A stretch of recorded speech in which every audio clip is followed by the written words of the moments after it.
आप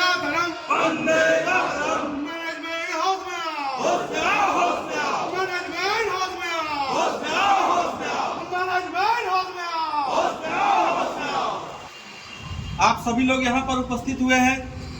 सबसे पहले आप सभी लोगों को विशेष रूप से धन्यवाद, क्योंकि यहाँ जितने भी लोग उपस्थित हुए हैं सभी समझते हैं कि ये हमारी साझा जिम्मेदारी है कि जिस प्रकार से कोल इंडिया को बर्बाद करने का, नष्ट करने का प्रयास चल रहा है सूट बूट और झूठ वाली सरकार की तरफ से, तो आप सभी लोगों ने ये जिम्मेदारी समझी और आज यहाँ उपस्थित हुए सब लोगों को बहुत बहुत धन्यवाद।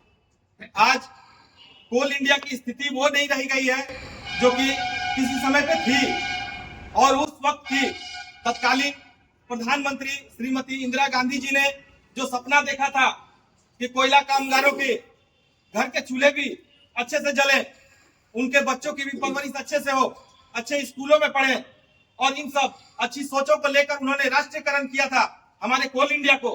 और तब से लेकर आज तक निरंतर कुछ न कुछ रूप में ट्रेड यूनियंस मिलकर इसमें सुधार करती रही, और मुझे बड़ी ही गर्व की अनुभूति होती है कि हिंद मजदूर सभा के बैनर तले हम लोग हैं, और हिंद मजदूर सभा ने कोल इंडिया को बढ़ाने में, कामगारों को उनका अधिकार दिलाने में अहम रोल निभाया।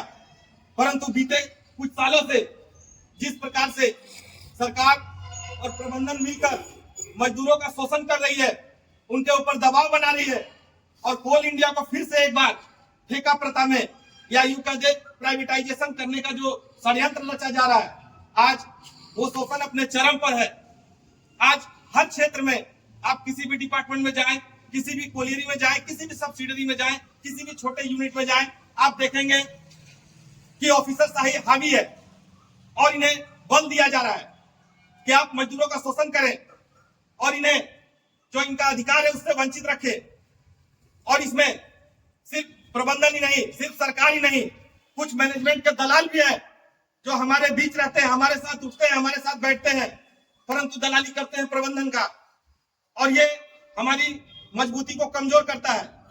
आज 4 लेबर कोड लागू करके कोल इंडिया में और सभी इंडस्ट्रीज में मजदूरों का शोषण करके और उन्हें प्राइवेटाइजेशन की तरफ धकेला जा रहा। इसमें सबसे बड़ी बात जो है, आज हम लोग एक साथ खड़े हुए हैं और एक साथ खड़े होकर प्रबंधन के खिलाफ, मैनेजमेंट के खिलाफ, सरकार के खिलाफ जो दावा ठोकते हैं कि हमारा अधिकार है, हमें मिलना चाहिए, ये अधिकार वो हमसे छीनना चाहती है।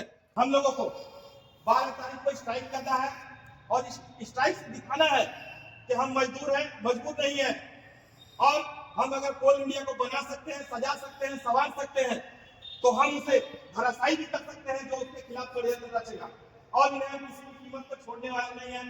12 तारीख को हम एकजुटता दिखाएंगे, और आदरणीय शिवकांत पांडे जी के दिशा निर्देश पर हम लोग एचएमएस के बैनर तले स्ट्राइक की तरफ अग्रसर हो रहे करेंगे, वरना यह आंदोलन जारी रहेगा। आज हमारे जितने भी कोयला कामगार हैं, सिर्फ ये बात सीएमपीडीआई की नहीं है, पूरे कोल इंडिया की बात हो रही है। आज पूरे कोल इंडिया में जाइएगा, मैं सीएमपीडीआई की अगर बात करूं तो सीएमपीडीआई में अगर ड्रिलिंग साइट पे कभी आप जाएं, आप देखेंगे वहां पर मूलभूत सुविधाओं से हमारे कर्मचारी, हमारे कामगार वंचित हैं। उन्हें जो भी चीज मिलना चाहिए था, एक ड्रिलिंग वर्कर को जो चाहता है, सीएमपीडीआई प्रबंधन से अभी तक ये व्यवस्थाएं आप देने में किस प्रकार से चूक रहे हैं? क्या इसके पीछे घनघोर साजिश रची जा रही है? तो हाँ, जवाब आपको मिलेगा बिल्कुल हाँ, ये करते हैं। लेकिन आज प्रबंधन और सरकार मिलकर उनके घरों से रोशनी छीनना चाहती है, उन्हें अंधेरे गलियारों में ढकेलना चाहती है। तो क्या हम इस चीज को मान लेंगे? क्या हम चुपचाप बैठेंगे, या हम लड़ेंगे?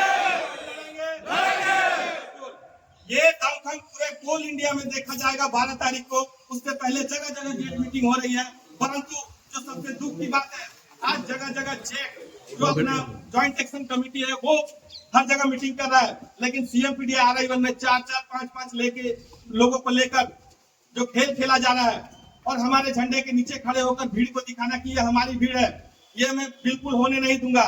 आज सीएमपीडीआई आरआई में सबसे बड़े यूनियन के रूप में हिंद मजदूर सभा है। आप सभी के सहयोग से, आप सभी लोगों के सम्मान से, आप सभी लोगों को मैं प्रणाम करता हूं कि आप सभी लोगों ने एचएमएस को जो रूप दिया है, सीएमपीडीआई आरआई में जो लड़ने की क्षमता दी है, तो मैं यहाँ खुले तौर पे बोल सकता हूँ प्रबंधन के गलियारे में खड़े होकर कि हमारे एक भी कर्मचारी को, चाहे वो ठेका कर्मी हो, चाहे वो सरकारी हो, अगर उसे कष्ट हुआ तो जो उसे कष्ट देगा उसे मैं सबसे पहले कष्ट दूंगा।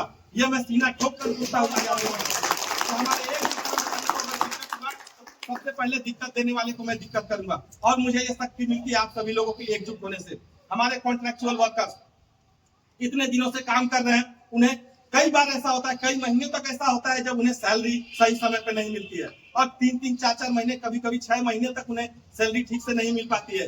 और ऐसी स्थिति में कभी उन्होंने काम बंद नहीं किया है, काम को जारी रखा है, प्रबंधन को हमेशा सपोर्ट किया है, क्योंकि हमारा ऑफिस सुचारू रूप से चलना चाहिए। हमारा कार्य क्षेत्र जो है, हम सबसे पहले उसकी पूजा करते हैं और अपने कार्य क्षेत्र को हम सम्मान देते हैं, और अपने काम को कभी भी बंद नहीं किया है। हमारे जितने भी ठेका मजदूर हैं, जितने भी ठेका कर्मी हैं, मैं सभी के प्रति, जितने भी ड्रिलिंग वर्कर हैं, हमारे जितने भी परमानेंट, सभी 8-8 घंटे की अपनी मेहनत का ड्यूटी देते हैं। इनके स्ट्राइक को आप लोग सभी लोग मिलकर एकजुट होकर और इसको सफल बनाए, और मेरे साथ नारा लगाए, मैनेजमेंट होश में आओ, होश में आओ, होश में आओ, मैनेजमेंट होश में आओ, होश में आओ, होश में आओ। तानाशाही नहीं चलेगी, नहीं चलेगी, नहीं चलेगी। तानाशाही नहीं चलेगी, नहीं चलेगी, नहीं चलेगी। तानाशाही नहीं चलेगी, नहीं चलेगी, नहीं चलेगी।